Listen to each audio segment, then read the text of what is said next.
Pernah nggak sih kalian dengar cerita tentang seekor burung yang bisa ngobrol sama Nabi? Bukan, ini bukan cerita dongeng atau film fantasi. Burung ini nyata dan kisahnya bahkan tercatat dalam kitab suci Al-Quran. Kenalin, ini dia burung Hudhud, sang pembawa pesan legendaris untuk Nabi Sulaiman. Banyak yang mungkin cuma tahu namanya dari cerita-cerita, tapi wujud aslinya itu luar biasa cantik loh. Coba deh perhatiin, Hudhud punya mahkota jambul yang super khas di kepalanya. Jambul ini bisa mekar dan kuncup kayak kipas, keren banget. Warna bulunya juga nggak kalah menawan, perpaduan warna coklat keemasan di bagian kepala dan leher, dengan corak belang hitam putih yang tegas di sayap dan ekornya. Mirip zebra, tapi versi burung. Paruhnya panjang, ramping, dan sedikit melengkung ke bawah. Bentuk paruh ini sempurna banget buat dia mencari makan, yaitu serangga dan cacing di dalam tanah. Nah, sekarang kita masuk ke bagian paling epiknya. Kenapa burung ini begitu istimewa? Ya, kisahnya ada di dalam Al-Quran, di surat An-Naml. Diceritakan, suatu hari Nabi Sulaiman lagi menginspeksi pasukannya yang terdiri dari manusia, jin, dan binatang. Tiba-tiba beliau sadar ada yang absen. Mengapa aku tidak melihat Hudhud?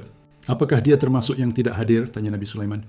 Nggak lama kemudian, Hudhud datang dengan membawa sebuah berita besar yang sangat penting.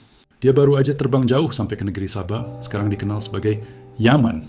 Di sana, dia menemukan sebuah kerajaan megah yang dipimpin oleh seorang ratu, yang kita kenal sebagai Ratu Balkis.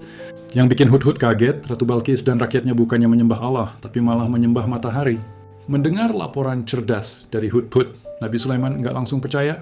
Beliau menguji kecerdasan dan kejujuran si burung. Nabi Sulaiman menulis surat, lalu menyuruh Hudhud untuk mengantarkannya ke Ratu Balkis. Pergilah dengan suratku ini, lalu jatuhkanlah kepada mereka, kemudian berpalinglah dari mereka, lalu perhatikanlah apa yang mereka bicarakan, kata Nabi Sulaiman. Singkat cerita, berkat peran Hudhud inilah, dialog antara Nabi Sulaiman dan Ratu Balkis dimulai, yang pada akhirnya membawa Ratu Balkis dan kaumnya untuk beriman kepada Allah.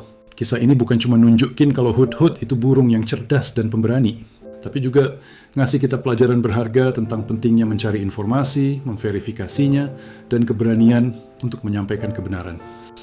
Jadi, lain kali kalau kamu lihat gambar atau bahkan ketemu langsung sama burung dengan jambul ikonik ini, ingatlah, dia bukan sekadar burung biasa. Dia adalah Hudhud, sang intelijen dan kurir kepercayaan Nabi Sulaiman.